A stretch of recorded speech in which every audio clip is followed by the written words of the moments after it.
And it is the Saturday Coffee Klatch with Heather Lofthouse and yours truly, Robert Reich. Heather, it has been such a heavy week. I mean, it really, I try to be optimistic and I try to, I'm a cup half full or a cup 10% full guy, but boy, this has Cup been a rough 10% one. full? That doesn't sound Yes, I very mean, positive. well, I mean, I try to be. Right. Uh, how are you? I am overwhelmed. I feel that the pace of it all and the relentlessness of it all.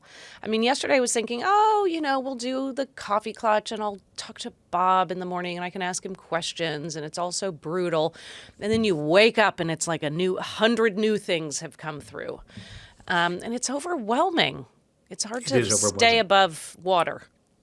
Well, this is partly the flood the zone strategy that Trump has been using. I mean, if it's not one thing, it's another. If you are focused on, point number one, there is going to be point number two, and you can't keep your focus. And then what happened to Jeffrey Epstein? And does anybody talk about that anymore? No, because everybody's on to it's point number 27.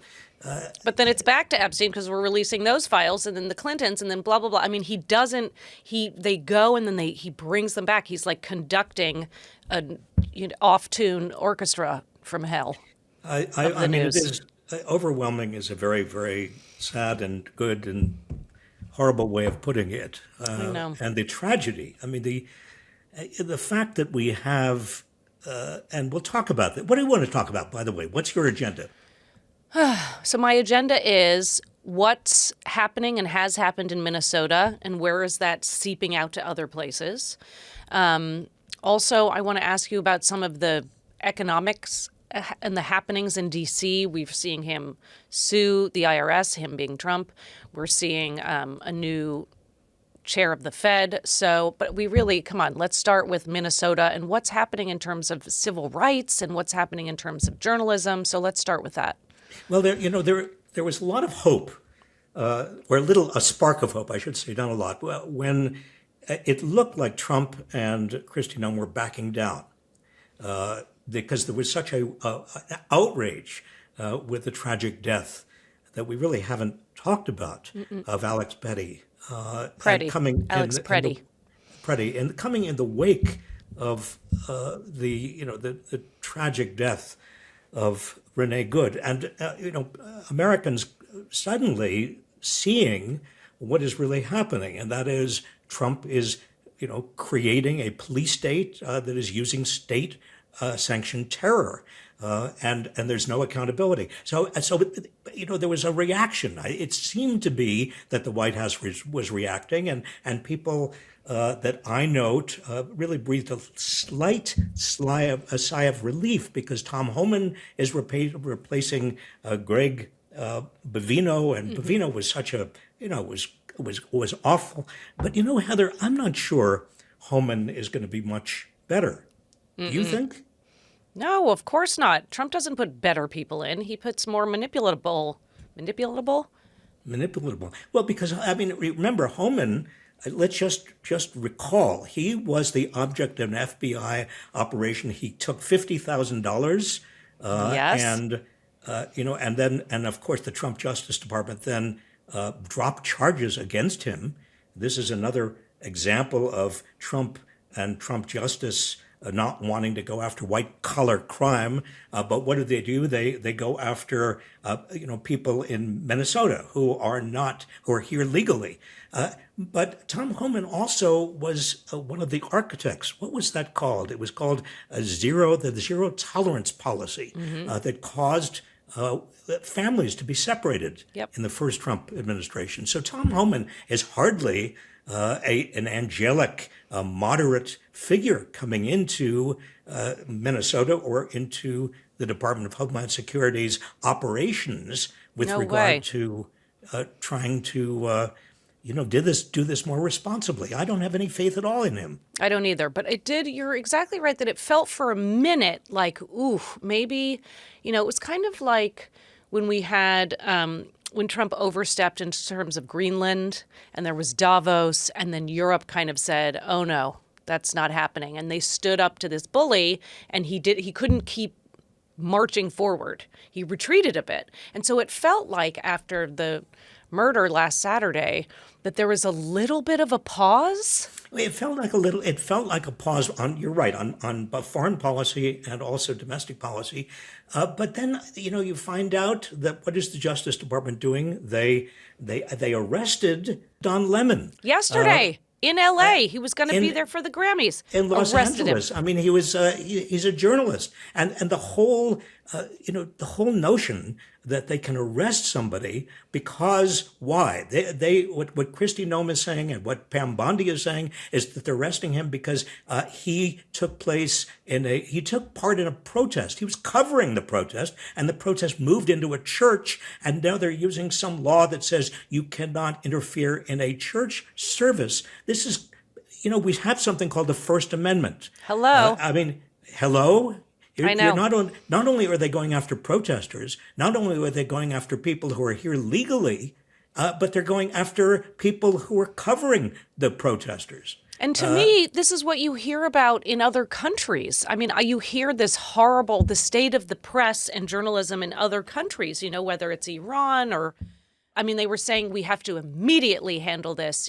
Everything was moving through the courts in an unprecedented hyperspeed way because of fear of copycats.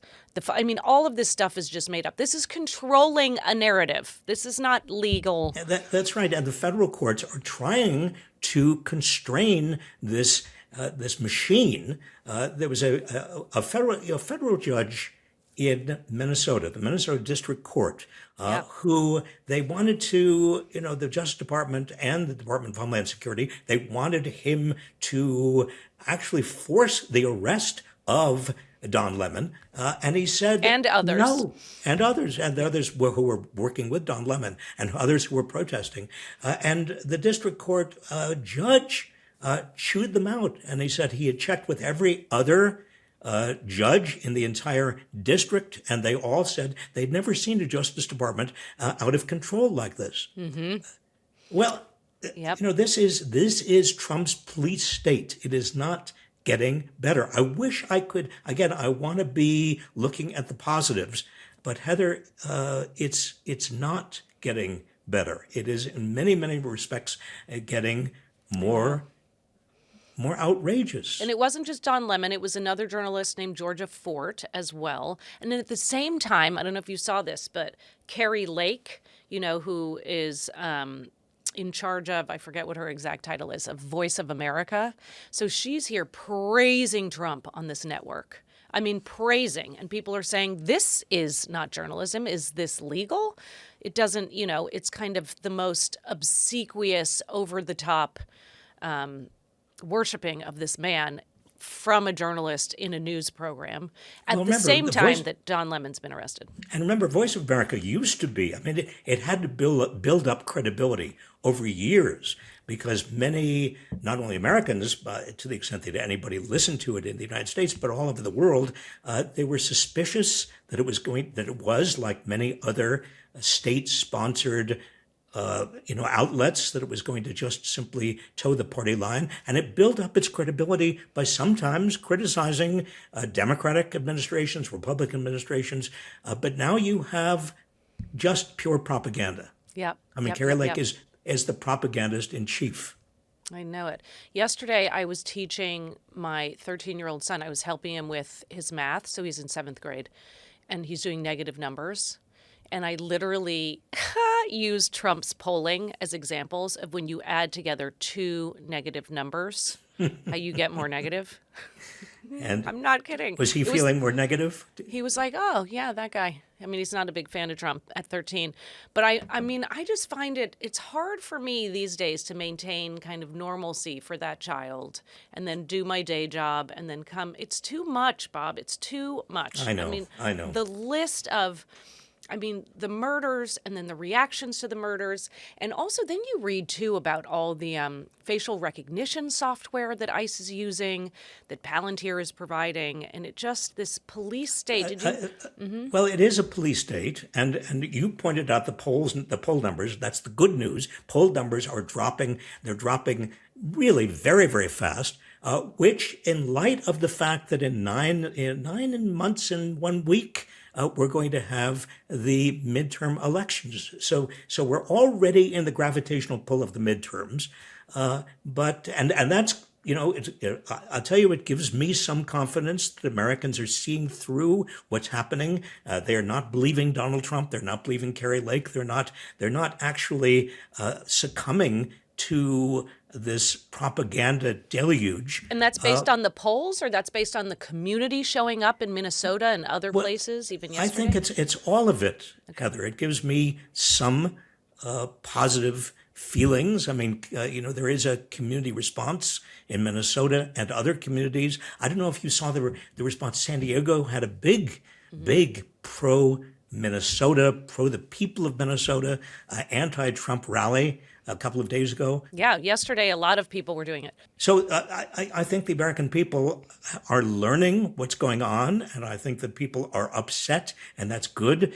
But what happens if the midterms are, well, if we're not allowed to vote, or if the voting lists or the voting rolls are somehow tampered with? So what is okay? So there's so much to talk about here. So we have Tulsi Gabbard, Director of National Intelligence in Fulton County, going through boxes of ballots, right? Now wait a minute. What is the Director of National Intelligence? She is supposed to be looking at international interference in voting. That's her job. It's international interference in voting. Right. She has no authority to go through voting rolls in Fulton County, Georgia. But so Bob, what's their assumption going to be? What's their imaginary, supposition? What are they going to say? It's Russia.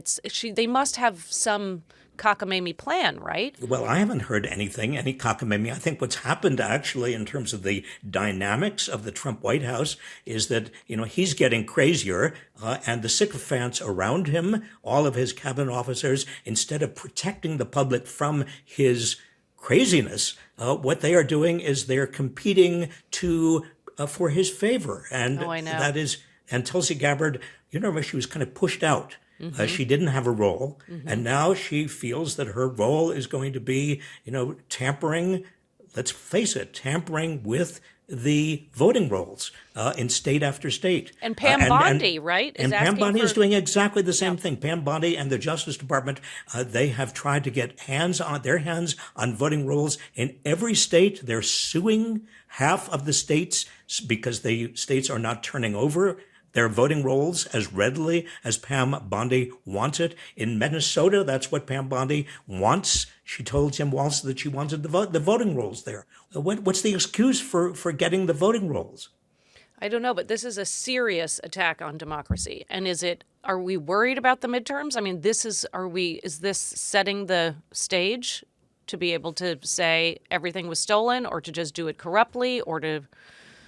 It's scary. Well, I think that it is certainly an attempt by the Department of Homeland Security and the Justice Department, and now Tulsi Gabbard, to, I don't know, how shall we put it, to try to rig the midterms, or at least get the voting rolls so the midterms can be rigged, or that people become so disenchanted and so intimidated or worrying about the midterms that they don't even bother. I mean... But this is unprecedented in this country, where the federal government is going into individual states and individual counties. It's unprecedented. Well, all of this is unprecedented. And I keep on thinking that we are at that kind of tipping point where there's going to be mass upheaval, that American people are going to come out, in the biggest demonstration. I mean, we already had two giant demonstrations, No King's Day 1, No King's Day 2. Well, I think that it's time for another massive demonstration. Yeah. I guess the question, Heather, is whether a demonstration is all that's needed. I mean, you've got to turn demonstrations into political action if there's going to be real change. By the way, the next No Kings announced March 28th. March 28th. Yep. So that's exciting. But it does feel like at all of these things, protesters are being goaded. Why is ICE showing up with the artillery that you use if you pass certain hurdles in extreme war zones. You know what I mean? It's daylight and they have, this night vision capacity hooked onto the end of their weapons.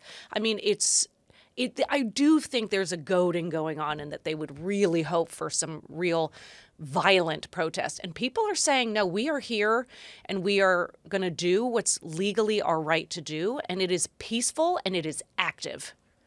Well, so far, I think that's certainly true of the Twin Cities area. And it's true of Portland, Maine, and other places where I have friends and former students. People have been incredibly responsive and responsible and careful to distinguish between protesting and avoiding violence. Right. And I think that's great. That has to continue. What about that one Republican friend? You wrote about that in your Substack this week. You mean Tom Tillis? Oh, my Republican friend. Yeah. Yes. Well, yes, a couple of days ago, I was at a restaurant, and this guy sat down next to me, and he said, "I hate to interrupt you." And of course, when people say that immediately, no, that's them interrupting you. Then they they're sit in down. rise. And I Right. turned and I tried to be polite.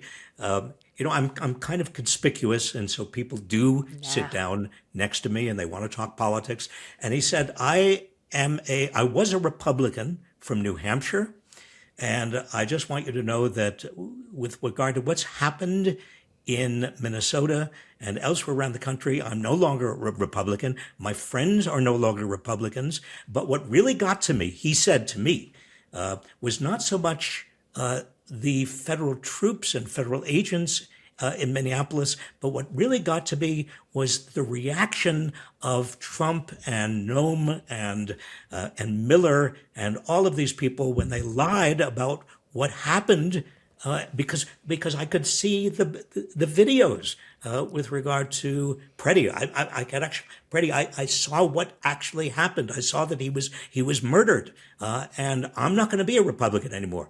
Well, I took some solace from that. Right, some solace. So then the spending bill this week, I mean, we're on pins and needles waiting to see.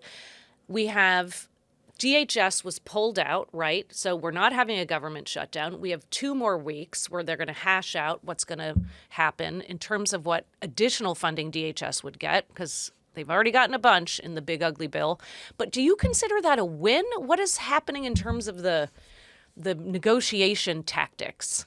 Well, it's a good question, Heather. We don't know exactly how much the Democrats are going to be able to get in terms of constraining ICE and the Border Patrol and making them more legal and respecting the rights, the civil rights and the constitutional rights and the First Amendment rights of Americans and of people who are here legally and of anybody.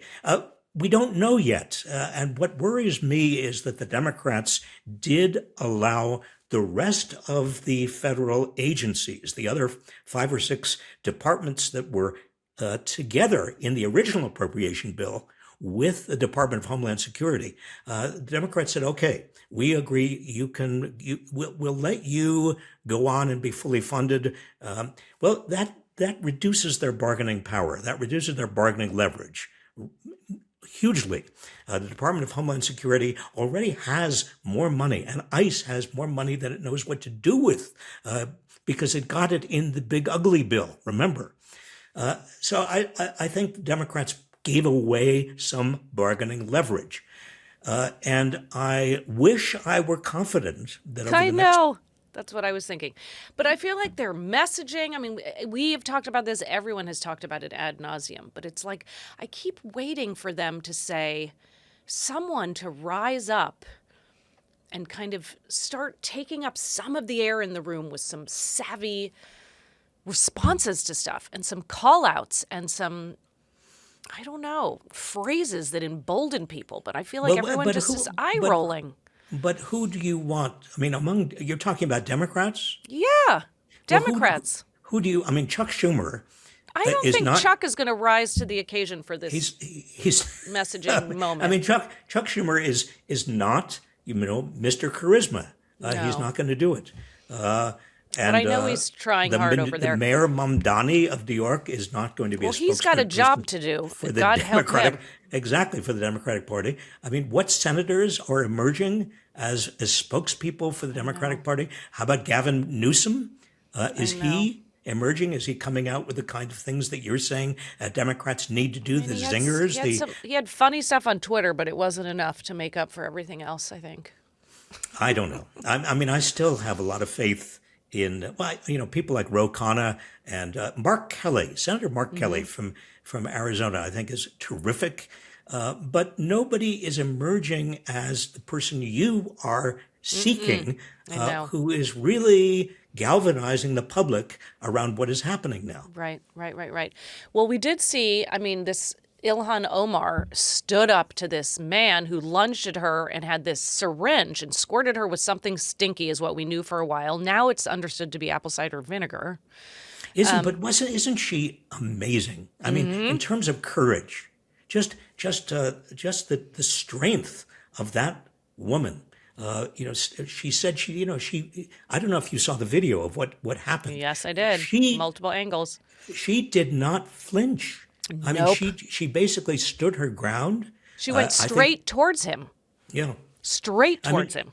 I mean, I think that this is, when the history of our era is written, this dark era, you've got a number of women who are standing out as absolutely courageous, as powerful, Yeah. and she's one of them. Did you see what Trump said? He said, something like, I never liked her. She probably squirted it on herself, knowing her. I mean, Well, zero diplomacy, what do you tact, expect? What do you empathy. expect? I mean, There's of no- course, but it's so disgusting. I mean, it really is such Well, the misogyny. sociopath in the Oval Office is never going to provide any empathy to anyone. I mean, every time there is any kind of a national crisis involving somebody who has criticized him, Yep. he dumps on him. Yeah. And she I just mean, spoke I out on remember- social media. It is motivating to see. But I think that I'm reading E. Jean Carroll's. Finally, I You told have- you to read that like it's- 6 months ago. It's fabulous. I hate to say I told you so. not his type. I told you so. But Heather, No, it's not my type. Is the title is not my type, not my type. which is what he But said it's- about her. Looking at a picture, saying basically and then he thought that his ex-wife was her. Yeah, but I mean, it's just she's unrelenting. She doesn't let him get away with anything. We know I mean, she's actually, she won. Have you finished it yet? yes. Well, Did you I finish the haven't book? finished. You're almost I'm done. almost done. Yeah. But yes, she won, and then she won again. And she fought and he so still hasn't hard. paid up. No, but she gets richer with him not paying up because there's interest, and she marvels in that. What's the interest payment that she I owes him? forget. I don't know, but it's great because she I mean, just. it's compounding. It's Yep. compound interest. Yep.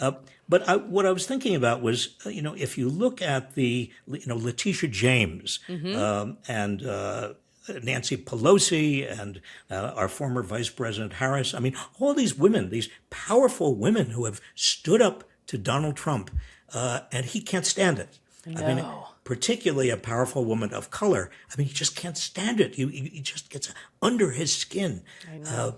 And that is one of his big vulnerabilities. The other, I don't know, Robert Fico.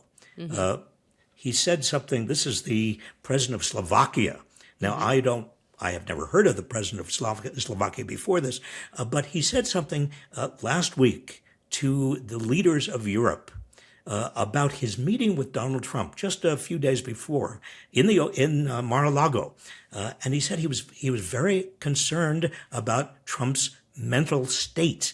Now, this is a Trump supporter, by the way. He said that the mental state seemed dangerous to him, that Trump seemed completely out of it. And a number of European diplomats confirmed this story of this President, Prime Minister Fico, telling them about his concern about Donald Trump. I think that this man, I'm just, there's so much evidence, mounting evidence, Heather, that he is losing his mind. And all the people around him are holding their breath and feeling manic panic. The people around him are enabling him, are basically doing even worse. I know. Or certainly as bad as he would do if he had any mind left. Now, we talked a little bit about the fact that it becomes next level when journalists are being arrested, right? This is a different phase of things that we're looking at. But can we talk about... Yes, but he's also, what did he do? He's suing the IRS. He's suing the Internal Revenue. And Treasury. And the Treasury Department. I mean, this is the President of the United States suing the IRS and the Treasury Department. Which are part of his executive branch.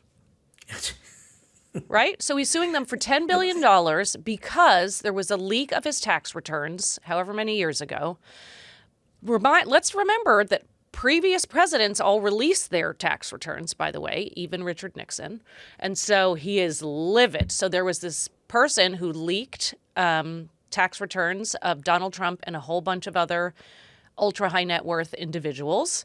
And he is serving time because he did that 5 years, I think it is. Little John, I think his name is Little John, last name. And so the Trump sons, the two eldest Trump sons, and Trump are suing $10 billion. I mean, how does that work? You're supposed to. I mean, first of all, it doesn't work. I mean, you cannot. I mean, legally, technically, I suppose a president has the right to sue. But look how he has abused that right. I mean, with the defamation suits against ABC and CBS, with his lawsuit against the New York Times, all of the stuff that he's doing, and now he sues his own executive branch for $10 billion. Who's going to represent him, and who's going to represent the government? And I mean, who is going to represent us? We taxpayers. I know it. What about the new Fed chair? Can I get your sense on that? Well, Kevin Warsh? Kevin Warsh he's certainly more moderate than anybody else who is being kind of in the sweepstakes. I don't have a great deal of faith in him. He was a Fed governor before he became the White House economic czar, but I think that he's probably not going to automatically reduce interest rates the way Trump wanted, and hopefully Jerome Powell will stay on the Fed and be a moderating force. But there's still a big question of the Fed's credibility, Heather. I know it.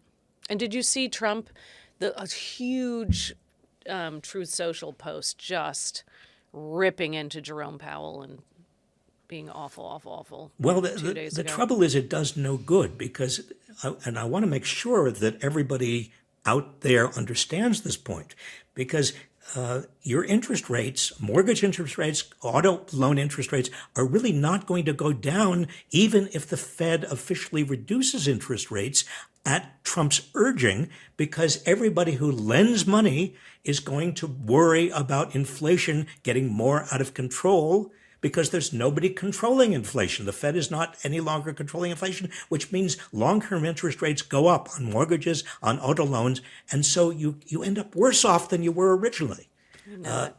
And this is another example of Trump, basically destroying the institutions of our economy. Just like he fired the head of the Bureau of Labor Statistics, you can't maintain credibility with regard to the numbers coming out of the government unless you have somebody who people trust is not under Trump's thumb. I know. Here we are on our Saturday Coffee Klatch. I feel like we also have to have a Sunday one to make up for the news that we're going to miss. I mean, weekends used to be a little more, you've heard of unions, about weekends. I feel like they used to be a little more, I don't know, you could take a little breath in terms of the news cycle. We all kind of knew, Mondays was a good day to put out a video on YouTube because that's when people were looking for the news. But I feel like this toddler, this tantrum throwing, man, it's 24 hours a day and it hits all weekend. Well, it's also, I think the natural human reaction here is to be either despairing or be numb, to basically either be depressed about all of this or not to even see it or hear it. That it becomes normalized. We have a mad king in the Oval Office, and he's going to do this and he's going to do that. He's going to be, putting his name on every monument. He's going to be suing the government, suing his own people for billions of dollars. He's going to be collecting money from foreign governments. It's all corruption, and we throw up our hands and say we can't do anything about it. That's, to me, quite dangerous. Right. But there's one other thing I think that's in there, which is part of what I'm trying to do is not tether my reactions and my metabolism and cells to the news cycle and to what he's doing. Because otherwise it feels like he's dictating how you're, feeling, what your blood pressure level is. So any way to detach, I think, is so important. How are you managing that? I mean, it's very difficult. I try to do some physical activities, go for walks, play basketball with my kiddo, have a cup of coffee with you and feel better. And the more I know about your basketball history, the more impressed I am. Please. I mean, I ran into one of somebody who knew you in high school, and they said you were a basketball. You were a major basketball person. No, our team was terrible. We won no games. I was captain of the team. I had a really good attitude. I taught people how to stretch their calves. I drove the, younger girls out to get Slurpees after the practice, and then maybe I made a couple shots. I mean, it was no Caitlin That's Clark. more than I did. I always had an ambition, Heather. I'm going to be, this is just between us. I don't want to spread beyond our conversation. Us. I always wanted to play basketball, but given that I was always under 5 feet tall, it was very hard. And basketball doesn't have height classes. Wrestling, you have weight classes. Shouldn't there be height classes? Here's the thing. You are invited over to our place because we have a basketball hoop. It's so brilliantly designed because it has a little trampoline down at the bottom. So if you make kind of a decent shot, it bounces back, so I don't have to go play with my kid all the time. It's kind of self-fulfilling, and we adjust it so that Oliver can try and see what it feels like to dunk a basketball. Can you adjust it down? Yes, if you adjust it down that's what I'm for saying. Me, well, that's great. You'll be dunking before we know it. It's going to be great, and I'll get it on camera for us all. Oh, hey, listen, I wanted to talk about one more thing. Okay. And that is this release of Melania Trump's movie. I mean, talk about corruption. And sycophancy. Jeff Bezos, disgusting. He pays $40 million. Amazon pays $40 million for this movie, which is and Melania Trump. It's about Melania Trump, and she's executive producer. Not only that, do you know how many of the licensing fees went to the Trumps? It was something like half the budget or something. Well, and also you have a $35 million promotional budget. I mean, everybody I know who knows anything at all about documentary production. Well, you have made that documentary. I made a documentary. Guess what? I did not have $35 million for distribution. I mean, did you have $40 million to make it? No. We spent pennies, and it was so great, and we didn't need it all. You don't need all that. Even we had great music in it, and Aretha Franklin's estate came in at a low price so that we could afford to have the music. I mean, it was really a civilized, fabulous experience to make The Last Class about you. The point is that this is Amazon and Jeff Bezos paying off Trump. This is, it's bad enough that the business leaders of America are not speaking up, that they're silenced, that they're intimidated, that they don't want to piss Trump off. But we now have Jeff Bezos and Tim Cook and other business leaders are actually giving him bribes. I mean, this bribe, it is a bribe from Jeff Bezos, a $40 million plus 30, this advertising budget, a $75 million bribe from Amazon. I mean, why should any of us view it otherwise? I know.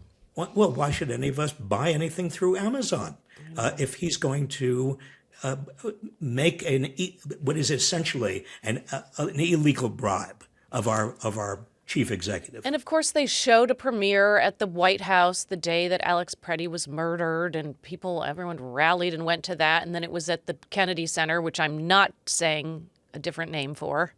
The other night, they had the premiere, and the whole cabinet went. I mean, everyone. Did you go to the movies with all the members of your cabinet? We never once didn't go to the went movies? to the movies together, and even if there had been a positive a documentary about Bill Clinton, we would not have gone to the movies. Or Hillary.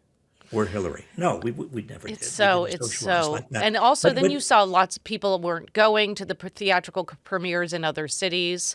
Well, so speaking of my movie, I did go to Austin, Texas this week. Before you speak of your movie, I just want to say, I think, I would be disappointed in anybody who went to see this Melania movie. I mean, well, you don't go to see it. You sit on your couch and you press a button to see it. Well, I hope nobody does. I know. That's I don't my know when it personal comes hope. out. That's your personal hope. Well, it might. I don't think a lot of people want to see it. So I went to Austin this week, and this theater, the Paramount Theater, has anyone been there? Was anyone there who was there watching? Wait a minute, you went in the cold, in the ice? Oh, it's so worth it. Yeah. We had almost 400 people in the audience. Now, wait a minute. This is for your movie. This is the movie. Last Class, yeah. The Last Class. Yeah. Yep. So the director, Elliot Kirshner, and I went, we did a Q&A, and this theater is so cool. And they're going to do more educational events with the movie because it's about your last semester of teaching, and it really is a love letter to teaching and teachers. It's called The Last Class. We had so many teachers in the audience and young filmmakers, and this theater is going to do a Teacher Appreciation Day with it. And it was really, we had to cancel. We were going to do a screening in Dallas, but the residential streets were too icy. So we had to cancel that. I called up a few people to say sorry. But it was it was such a heartening experience. And everyone was pleased to be together in community, feeling a tad of hopefulness, being reminded, the importance of education in a democracy. Well, that's really why we do this, Heather. I mean, I'm speaking for you, but I'm actually speaking to everybody out there. I mean, these dark days, this crazy period we are in, this overwhelming sense of just every day relentlessly being assaulted by what Trump is doing and what the people around Trump are doing. I mean, what we are trying to do, and I'm speaking for you, Heather, I hope that's okay. What we're trying to do, and the people who are helping us get this to you, is to educate you and to reassure you and to help you get through this terribly difficult time. And what I want to say is that a week like this, a week when we're in a state of despair, many of us, about Alex Preddy's killing and Renee Good's murder, both murders, and what is going on around the country. It's not just Minneapolis, obviously, but there are enough reasons for being hopeful. When you look at what the people of Minneapolis have accomplished, when you look at the solidarity, the community that they have, they have created. There was already a very strong community there, but so many of the people of Minneapolis are doing so much to help others in Minneapolis. The ways in which they are helping each other in terms of taking vulnerable people to school and their children to school and taking them to court and taking them everywhere, driving them places so that they don't have to be afraid, driving to food stores, creating food pantries. This outpouring of civic consciousness is so heartening. Not only are we in this vile tipping point toward fascism, toward a dictatorship, toward a reign of terror, but we at the same time are seeing the rebirth of a kind of community in America, of a democratic spirit, of self-government, a birth that we really desperately need in this country. We've needed it even before Trump. And so maybe on the days that I'm particularly positive, and there aren't that many, the feeling is that the positives will outweigh the negatives, that our community and solidarity and this renewed democracy will last longer and deeper than the dictatorship we are now in. Anyway, that's my belief and my hope. And Heather, I think you share it with me. And so, Heather, thank you for everything that you are doing. Thank you for being a great colleague. Thank you, Bob. And Jordan and Naomi and Michael, thank you for all of your work. And Kyle, it's just a wonderful group of people that we have the privilege of working with that you have not met, all of you out there. Maybe we can. We can drag Drew. We'll drag everyone out. That's right. And finally, let me thank all of you out there. Let me thank you for just sticking with it, for not giving up. What they want most of all is for us to give up hope, for it to become so cynical that we are immobilized. And we are not going to do that. We're going to continue to fight. See you in a week. See you next Saturday.